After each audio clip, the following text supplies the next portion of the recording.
Hello friends, welcome back. आप सभी का अपने ही channel smart study class for you में बहुत बहुत स्वागत है।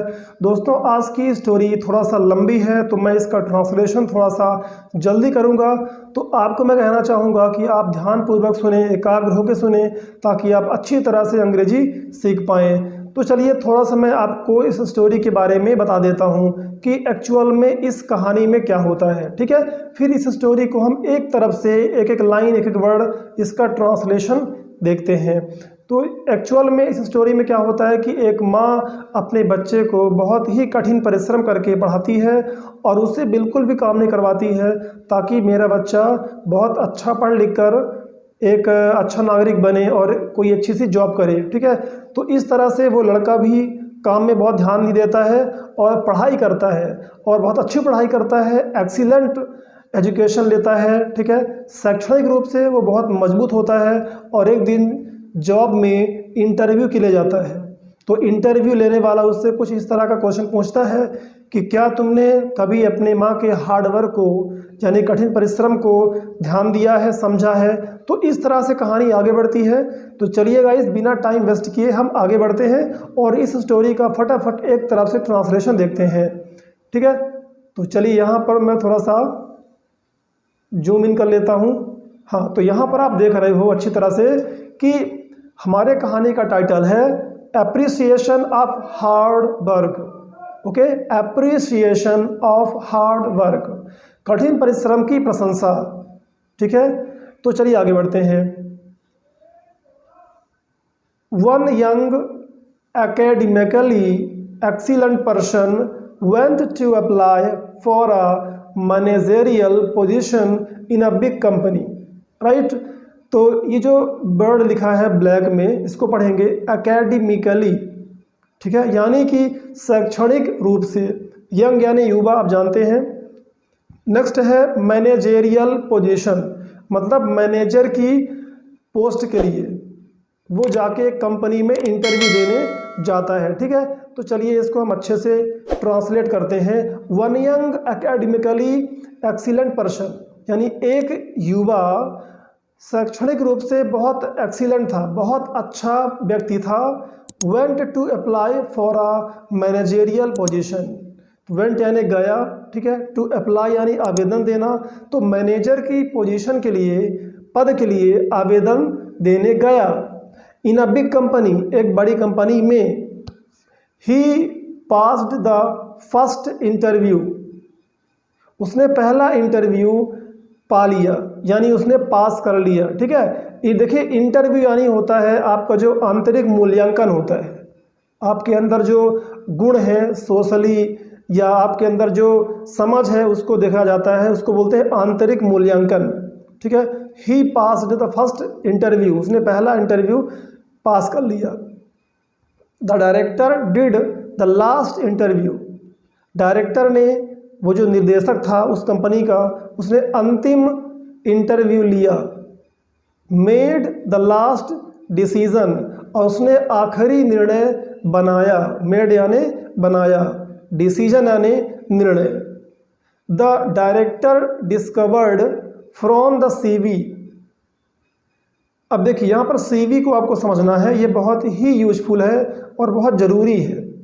सीवी वर्ड बहुत यूज होता है। हम जब किसी इंटरव्यू में जाते हैं तो हम अपना एक रिज्यूमे बना के जाते हैं, एक प्रोफाइल होती है जिसमें हम अपना नाम, अपना एजुकेशन, हर चीज़ दर्शाते हैं, उसी को बोलते हैं सीवी। ठीक है, तो ये एक लैटिन वर्ड होते हैं, इसका फुल फॉर्म होता है करिकुलम विटाई। ठीक है, बहुत ही अजीब है, इसको आप नोट कर लें और इसका प्रैक्टिस कर लें। इसे क्या पढ़ेंगे? करिकुलम विटाई। ठीक है, जिसको हम रिज्यूमे कहते हैं, रिज्यूमे।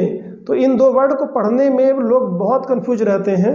ठीक है, इसलिए इसको मैंने डिटेल से इसका प्रोनाउंसिएशन के साथ इसको मैंने लिख दिया है, इसको आप नोट कर सकते हैं। ठीक है, तो डायरेक्टर ने डिस्कवर किया, खोजा, उसके रिज्यूमे से उन्होंने क्या खोजा।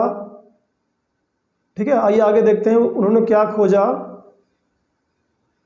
That youths academic achievements were excellent all the way from the secondary school until the postgraduate research never had a year when he did not score। तो उन्होंने देखा कि इसका जो एकेडमिक एजुकेशन है यानी स्कूलिंग है, इसकी जो पढ़ाई लिखाई है वो बहुत ही एक्सीलेंट है, बहुत ही अच्छी है। ठीक है, उसकी जो अचीवमेंट्स हैं, उपलब्धियां हैं, वो काफ़ी अच्छी थी। ऑल द वे, हर तरह से, हर तरीके से अच्छी थी। ठीक है, सभी में उसके अच्छे मार्क्स थे। From the secondary school until the post graduate research, यानी स्कूल से लेके जो हायर सेकेंडरी स्कूल होती है, ठीक है, वहाँ से लेके पोस्ट ग्रेजुएट यानी कॉलेज तक की जो पढ़ाई है पूरी सब एक्सीलेंट थी। Never had a year when he did not score. Never had a year यानी कभी नहीं, नेवर मीन्स कभी नहीं, ऐसा कोई साल नहीं था। ठीक है, हैड यानी था, थी, थे, जब कोई चीज़ थी हम बात करते हैं पास्ट में, तो ऐसा कोई साल नहीं था कि जिसमें वो अच्छा स्कोर न किया हो। ठीक है, नेक्स्ट है द डायरेक्टर आस्क्ड, निर्देशक ने पूछा, डायरेक्टर मीन्स निर्देशक ने पूछा, did you obtain any scholarships in school. Did you, क्या तुमने, जब कोई helping verb was were is am are सबसे पहले आती है तो वो क्वेश्चन माना जाता है और उसका स्टार्टिंग होता है क्या से। क्या तुम, ऑब्टेन्ड यानी प्राप्त करना, तो क्या तुमने कोई छात्रवृत्ति स्कूल में प्राप्त की है। द यूथ आंसर्ड, युवा ने जवाब दिया, नन। नन मीन्स कोई भी नहीं। नेक्स्ट है द डायरेक्टर आस्क्ड, डायरेक्टर ने फिर पूछा, निर्देशक ने फिर पूछा, was it your father who paid for your school fees. उन्होंने पूछा कि क्या यह तुम्हारे पिता थे। Was it your father who paid for your school fees, जो या जिसने तुम्हारी स्कूल की फीस पे की है यानी चुकाई है। पेड करना मतलब चुका देना, तो तुम्हारे स्कूल की फीस क्या तुम्हारे पिता ने चुकाई थी। द यूथ आंसर्ड, उस युवा ने जवाब दिया। द यूथ यानी उसी युवा ने, ठीक है, आंसर्ड जवाब दिया, my father passed away when I was 1 year old। It was my mother who paid for my school fees. ठीक है, तो यहाँ पर आपने देखा कि यूथ ने क्या आंसर दिया कि my father passed away. Passed away मतलब होता है, ठीक है, गुजर जाना या मृत्यु हो जाना। ठीक है, तो बताया कि मेरे पिता गुजर चुके हैं। When I was 1 year old, जब मैं 1 साल का था, 1 year old, तो मेरे पिता गुजर गए। इट वॉज माई मदर, यह मेरी माँ थी। हु, जिसने, paid for my school fees, जिसने मेरी स्कूल फीस को चुकाया। पेड फॉर मतलब कि चुकाया, के लिए चुकाया, स्कूल के लिए हमारी फीस चुकाई। ठीक है, इस तरह से आप हिंदी आराम से निकाल सकते हैं। ठीक है गाइज, द डायरेक्टर आस्क्ड, निर्देशक ने फिर पूछा, where did your mother work. ठीक है, तुम्हारी माँ कहाँ काम करती थी। द यूथ आंसर्ड, उस युवा ने जवाब दिया, my mother worked as a clothes cleaner. एक कपड़े धोने वाले के रूप में मेरी माँ काम करती थी। ठीक है, माई मदर वर्कड, मेरी माँ काम करती थी। एज अ मतलब होता है की तरह या के रूप में। ठीक है, as a doctor, as a clothes cleaner, as a gardener, इस तरह से। जैसे मैं एज अ टीचर आपको पढ़ा रहा हूँ, ठीक है, as a English teacher. Okay, the director requested the youth to show his hands. Director ने, निर्देशक ने उससे मतलब रिक्वेस्ट किया, विनती किया कि प्लीज़ तुम मुझे अपना हाथ दिखाओ। हिज हैंड्स यानी हाथों को दिखाओ, दोनों हाथों को तुम शो करो ऐसे। The youth showed a pair of hands, that were smooth and perfect. तो उस उस युवा ने अपने अपेयर ऑफ हैंड्स, यानी कि दोनों, एक जोड़ा होता है ना, उसको बोलते हैं अपेयर ऑफ, एक जोड़ा, दो, तो दोनों हाथों को दिखाया। That were smooth and perfect, जो कि बहुत स्मूथ थे, ठीक है, चिकने थे और परफेक्ट थे, क्योंकि माँ ने कभी उससे कोई काम नहीं करवाया था और वो बहुत ध्यान भी नहीं दिया था, क्योंकि वो पढ़ाई में बिल्कुल ध्यान देता था, बहुत अच्छी तरह से पढ़ता था। उसकी माँ भी फोर्स करती थी कि बेटा तुम पढ़ाई करो, सिर्फ पढ़ाई करो, बाकी सारा काम मैं देख लूँगी। तो कपड़ा वगैरह सब उसकी माँ धुलती थी, इसलिए उसके हाथ बहुत स्मूथ थे, बहुत अच्छे थे। राइट। तो गाइज, आप लोगों में से किन किन के साथ ऐसा होता है, आप लोग कमेंट करके बता सकते हैं कि मैं भी इसी तरह से था या मैं ऐसा ही हूँ। तो अब आप सीखिएगा, आप खुद समझ जाएंगे कि इस स्टोरी से कि आपको क्या करना चाहिए। ओके, और इस कंडीशन में आपको अपनी माँ की किस तरह से हेल्प करनी चाहिए, अगर ऐसा है तो, और ऐसा नहीं है तो बहुत अच्छा, आप जिम्मेदार हैं, तो खुशी की बात है। राइट, चलिए आगे देखते हैं। द डायरेक्टर आस्क्ड, उस निर्देशक ने पूछा, have you ever helped your mother wash the clothes before. उन्होंने पूछा कि हैव यू, क्या तुमने, क्योंकि देखिए हैव एक हेल्पिंग वर्ब है, मैंने कहा था ना, हैज़, हैव, वॉज वर यदि पहले आता है तो उसकी हिंदी शुरू होती है क्या से, क्या तुम, क्या आप, यू का मतलब आप भी होता है। Have you ever helped your mother, तो क्या तुमने कभी, एवर मीन्स कभी, अपनी माँ की मदद की है।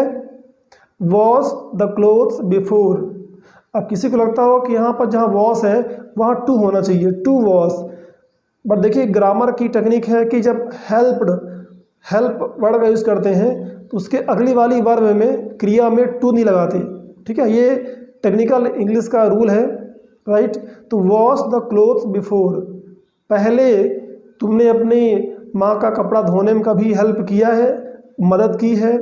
द यूथ आंसर्ड, उस युवा ने जवाब दिया, नेवर, यानी कभी नहीं।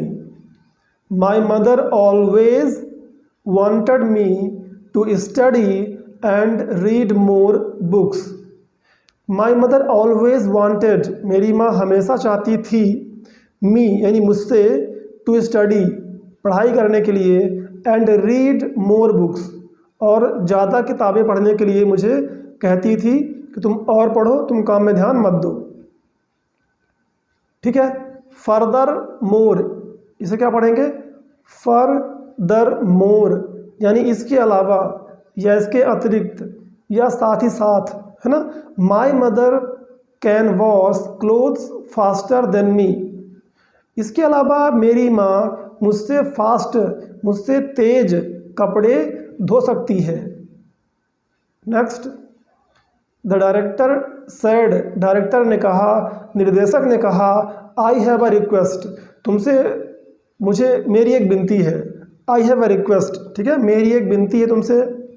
When you go back today, जब तुम आज वापस जाते हो, go and clean your mother's hands, जाओ और अपने माँ के हाथों को, मदर्स हैंड्स, माँ के हाथों को क्लीन करो, साफ करो, ठीक है।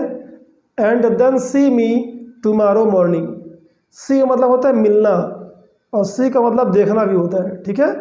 देन सी मी, फिर मुझसे मिलो, देन सी मी, ठीक है, फिर मुझसे मिलो, टुमारो मॉर्निंग, अगली सुबह या कल सुबह, ठीक है।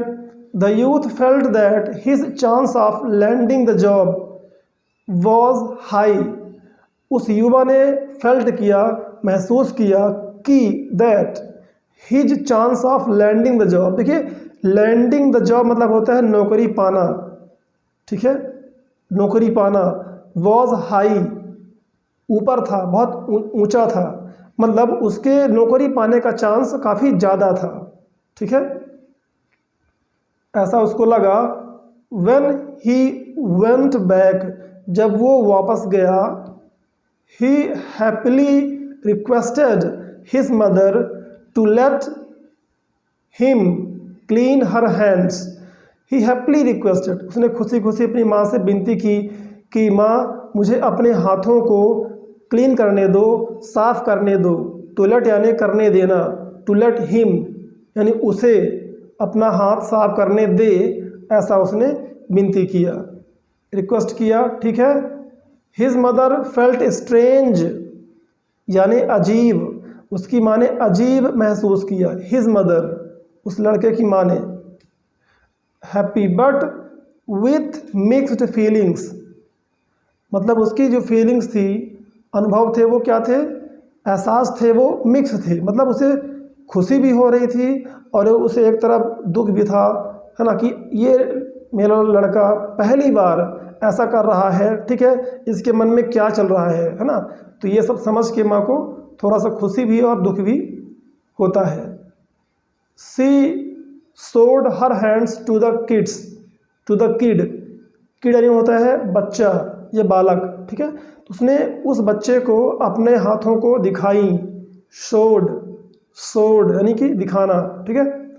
The youth cleaned his mother's hands slowly, धीरे धीरे उस युवा ने धीरे धीरे अपनी माँ के हाथों को क्लीन किया, ठीक है, साफ किया। His tear fell as he did that, his tear fell, उसकी आंसू, ठीक है, उसके आंसू गिरे, फेल यानी गिरे, फाल का सेकंड फॉर्म है, फाल मीन्स गिरना, तो उसके आंसू गिरे, एज जैसे ही, यहाँ पर एज का मतलब क्या है, जैसे ही, ठीक है, नोट कर सकते हैं, you can note down, as जैसे ही डिड दैट, जैसे ही उसने वह किया, जैसे उसने हाथ साफ किया और देखा कि माँ का हाथ कितना खराब था, ठीक है, तो उसे बहुत दुख हुआ और उसके आंसू गिरे, ठीक है। It was the first time he noticed that his mother's hands were so wrinkled, इसको पढ़ेंगे रिंकल्ड, डब्ल्यू साइलेंट है, ठीक है। It was the first time, यह है, इट यानी यह है, पहली बार था।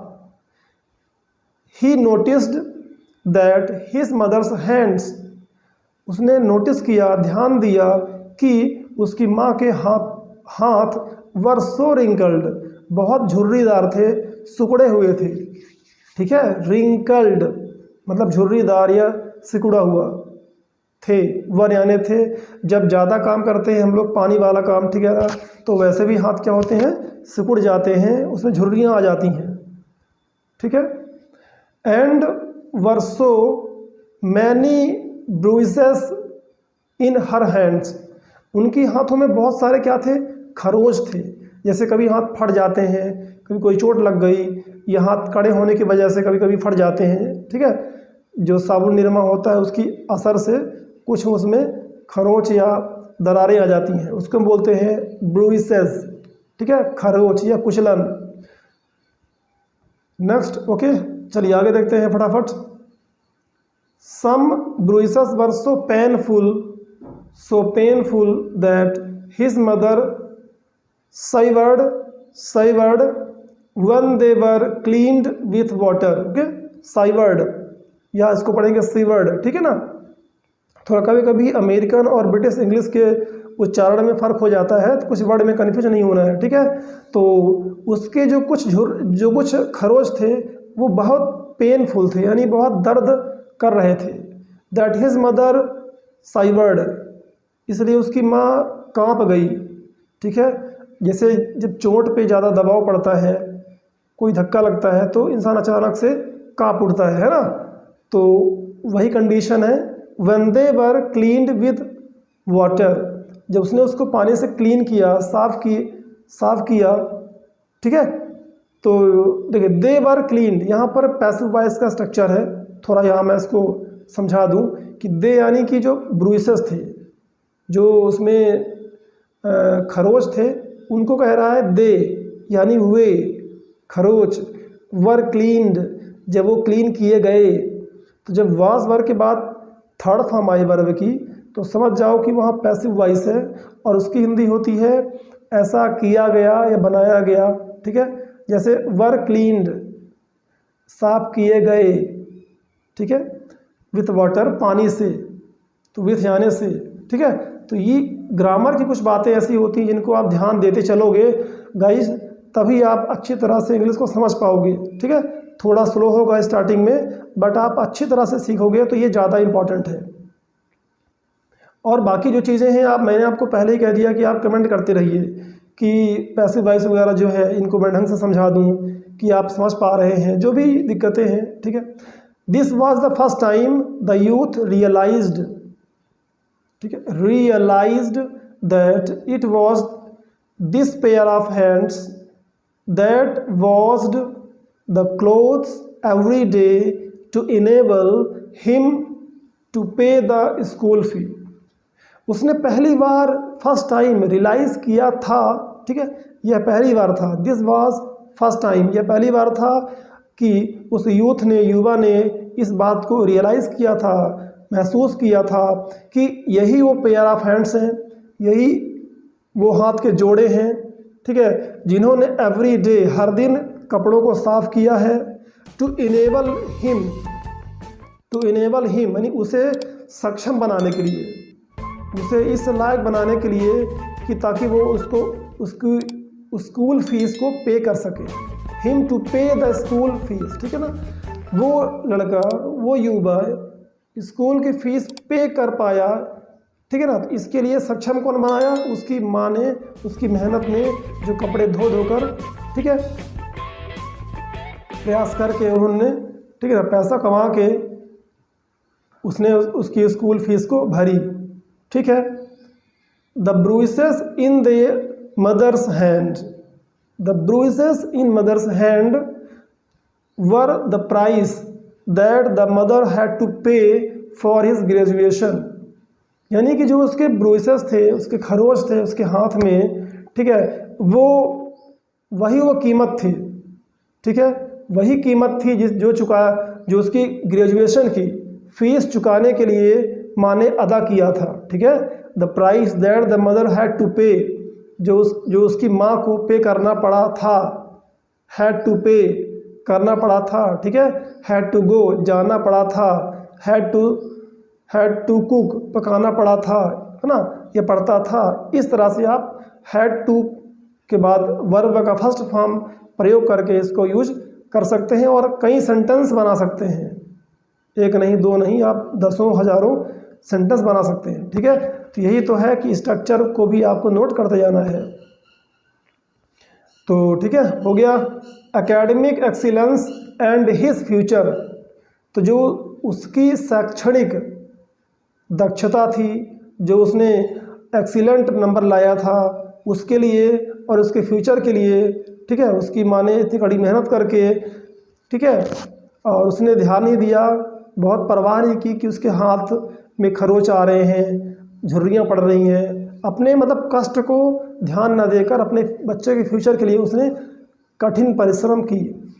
तो ये अप्रिसिएशन कर रहा है, ठीक है, ये प्रशंसा कर रहा है, तभी तो इसका नाम था इस स्टोरी का appreciation, the hard work of the hard work, ठीक है ना। तो कठिन परिश्रम करने वाले की प्रशंसा हमेशा होती है, ठीक है, होती रही है और होती रहेगी। After finishing the cleaning of his mother's hand, ठीक है, अपने माँ के हाथों को क्लीनिंग करने के बाद, है ना, क्लीनिंग सफाई को ख़त्म करने के बाद, the youth quietly washed all the remaining clothes for his mother. Remaining means बचे हुए, ठीक है, क्वाइटली मतलब चुपके से, बिना बताए, ठीक है। तो उसके बाद उस युवा ने बिना बताए बचे हुए, अपनी माँ के बचे हुए कपड़ों को, हिज मदर, ठीक है, अपनी माँ के लिए बचे हुए कपड़ों को उसने धो दिया। ऑल द रिमेनिंग क्लॉथ्स, सभी बचे हुए, सभी शेष कपड़ों को उसने धो दिया। तो रिमेनिंग से ही बना है रिमाइंडर। जब आप मैथ पढ़ते हो उसमें डिवाइड करते हो तो रिमाइंडर आता है, तो रिमेन, रिमेनिंग, रिमाइंडर, है ना। तो ये वर्ड ऐसे बनाए जाते हैं। थोड़ा सा आप दिमाग लगाएंगे तो आपको सारी चीज़ें समझ में आएंगी कि किस वर्ड का कहाँ हम ये प्रयोग कर सकते हैं। यही होता है ध्यान से सुनने का और समझने का फ़ायदा गाइस, ठीक है। नेक्स्ट है that night mother and son talked for a very long time. उस रात को माँ और बेटे ने वेरी लॉन्ग टाइम लंबे समय तक उन्होंने बात की। टॉक्ड, ठीक है, फॉर यानी तक। Next morning the youth went to the director's office. अगली सुबह वो युवा डायरेक्टर के ऑफिस गया। डायरेक्टर्स ऑफिस, ठीक है, उस निर्देशक के दफ्तर में गया। ऑफिस का मतलब होता है दफ्तर, ठीक है। कुछ वर्ड ऐसे होते हैं इंग्लिश में जो हिंदी में भी प्रयोग किए जाते हैं। सेम, ऑफिस हो गया, कप हो गया, ठीक है। इस तरह से बहुत सारे वर्ड हैं। प्लेट हो गई, जो कि उनका हम हिंदी में भी प्रयोग करते हैं और अंग्रेजी में भी प्रयोग करते हैं, सेम करते हैं, है ना। दोनों में प्रयोग बराबर होता है। द डायरेक्टर नोटिस्ड, नेक्स्ट क्या है, the director noticed the tears in the youths eyes, ठीक है। डायरेक्टर ने, उस निर्देशक ने नोटिस किया, ध्यान दिया कि उस युवा की आंखों में आंसू थे, ठीक है। उस युवा की आंखों में आंसुओं को डायरेक्टर ने नोटिस किया। इस तरह से घुमा फिरा के हिंदी अब बनाइए। ओके, आस्क्ड, पूछा, फिर उसने पूछा, कैन यू टेल मी, क्या तुम मुझे बता सकते हो, व्हाट हैव यू डन, कि तुमने, व्हाट हैव यू डन यहाँ पर होगा कि जो तुमने किया, जो तुमने किया, कहाँ किया, and learned yesterday in your house. Yesterday, कल तुमने अपने घर में क्या जो किया और सीखा। व्हाट हैव यू डन, जो तुमने किया, एंड लर्नड, सीखा, ठीक है। तो क्या तुम मुझे बता सकते हो कि तुमने अपने घर में कल क्या किया, ठीक है, और क्या सीखा। इसके बारे में बात हो रही है। तो जब भी व्हाट का प्रयोग सेंटेंस के बीच में आ जाए तो आप समझो कि उसका मतलब क्या होगा, व्हाट। व्हाट का मतलब क्या होगा, जो। जैसे हु का मतलब भी जो होता है, तो हु होता है पर्सन के लिए, व्यक्तियों के लिए, ठीक है। और व्हाट का यूज कर सकते हैं जो चीज़ें होती हैं, थिंग्स के लिए, ठीक है। तो ये थोड़ा डिफरेंस होता है। नेक्स्ट है द यूथ आंसर्ड, उस युवा ने जवाब दिया, आई क्लीन्ड माई मदर्स हैंड, मैंने अपने माँ के हाथों को क्लीन किया यानी साफ किया, ठीक है। तो ये जो कॉमा और एस होता है इसको हम एपॉस्ट्रॉफी कहते हैं, जिसका मीन्स होता है का, की, के। जैसे माँ का, भाई का, है ना, उसकी, या मोहन की, रानी की, इस तरह से। कई बार इसके बारे में मैं बात कर चुका हूँ, बताता रहता हूँ, ठीक है। यदि आप सुनते रहे हैं हमारी वीडियोज़ को तो आप जानते होंगे ऑफ कोर्स। तो जो थोड़ा नए बंदे आते हैं, नए लर्नर्स आते हैं, तो उनके लिए मैं चाहता हूँ कि कुछ चीज़ों को मैं बताता रहूँ, ठीक है, बार बार रिपीट करता रहता हूँ, ताकि आपका रिवीजन हो जाए, आप बिल्कुल परफेक्ट हो जाओ, और जो नए हैं वो भी सीखते रहें, ठीक है गाइस। तो हमें क्या है कि सबको लेके चलना पड़ता है, ठीक है। And sorry hand and also finished cleaning all the remaining clothes, और जो भी सारे बचे हुए कपड़े थे उनको भी मैंने धोया। वो लड़का डायरेक्टर को बता रहा है, निर्देशक को बता रहा है। नेक्स्ट है डायरेक्टर आस्क्ड, डायरेक्टर ने पूछा, please tell me your feelings, कृपया तुम मुझे अपनी फीलिंग्स को बताओ, अपने एहसास को बताओ, बयां करो, ठीक है। द यूथ सैड, यूथ ने कहा, ठीक है। उसने करीब 3 बातें बताई, ठीक है, जो बात उसने महसूस की थी अपने घर में जाके उस दिन जब उसने ध्यान दिया अपनी माँ के प्रति। तो पहली चीज़ क्या थी, number 1, I know now what is appreciation. I know, मैं जानता हूँ, ठीक है। ये प्रेजेंट टेंस में है, प्रेजेंट सिंपल टेंस में है, क्योंकि यहाँ पर वर्ब का फर्स्ट फॉर्म है सब्जेक्ट के बाद। तो अब मैं जानता हूँ, नाउ, अब, व्हाट इज अप्रिसिएशन, ठीक है, कि अप्रिसिएशन क्या है। अब ये चीज़ मैं जान गया हूँ कि प्रशंसा क्या होती है। अप्रिसिएशन यानी प्रशंसा क्या है, मैं जानता हूँ।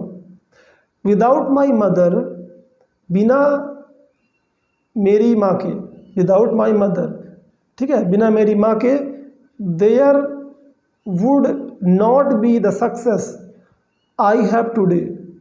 तो जो आज मेरे पास सक्सेस है, ठीक है, the success I have today, जो सक्सेस मेरे पास आज है वो ना होती, देयर वुड नॉट बी मतलब होता है होना, ठीक है, तो वो मेरे पास ना होती, ठीक है, पास्ट की बात हो रही है इसलिए वुड का यूज़ किया गया है। एक्चुअली वुड क्या है, विल का पास्ट फॉर्म होता है। नंबर 2, ठीक है, बाय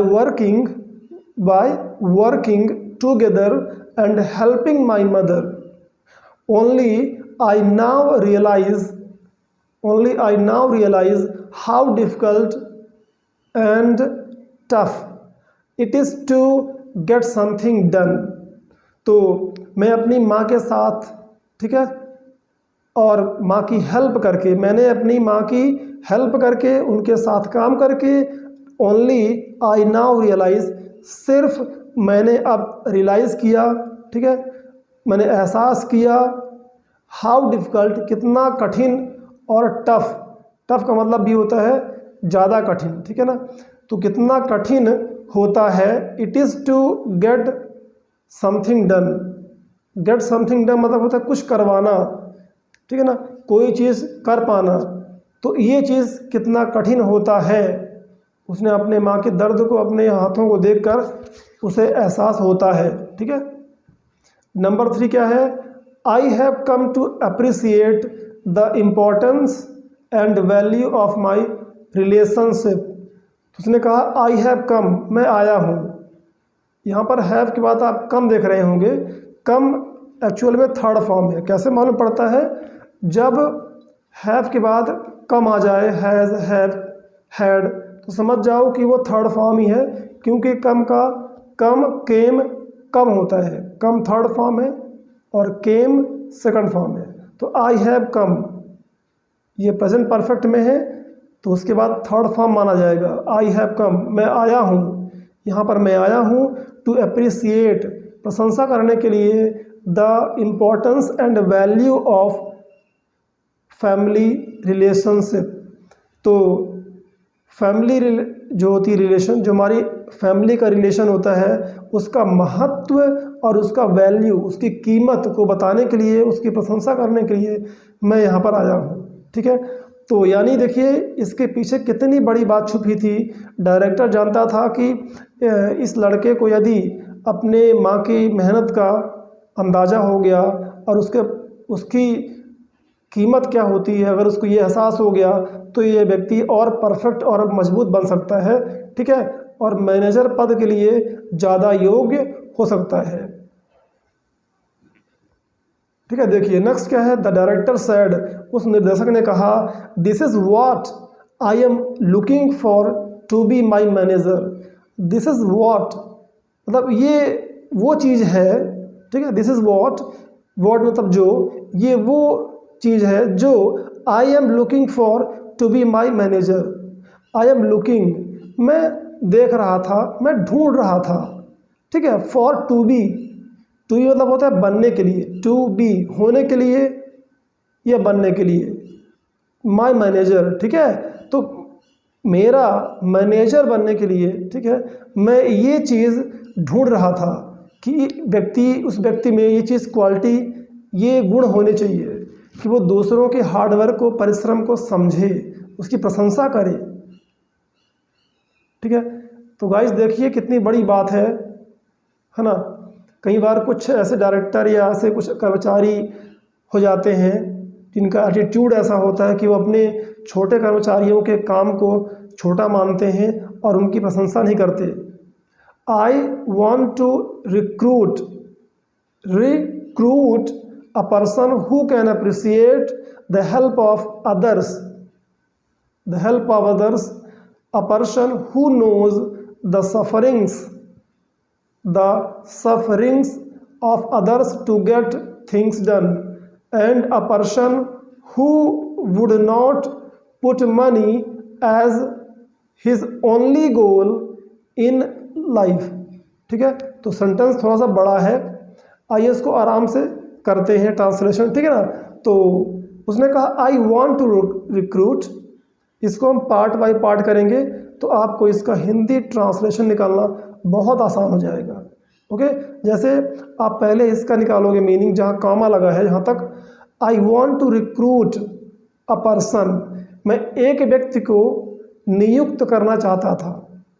ठीक है, आई वॉन्ट टू, सॉरी चाहता हूँ, क्योंकि यहाँ पर प्रेजेंट टेंस है, आई वॉन्ट फर्स्ट फॉर्म है, तो मैं चाहता हूँ एक ऐसे व्यक्ति को नियुक्त करना चाहता हूँ हु कैन अप्रिसिएट, जो प्रशंसा कर सकता है, जो अप्रिसिएट कर सकता है द हेल्प ऑफ अदर्स।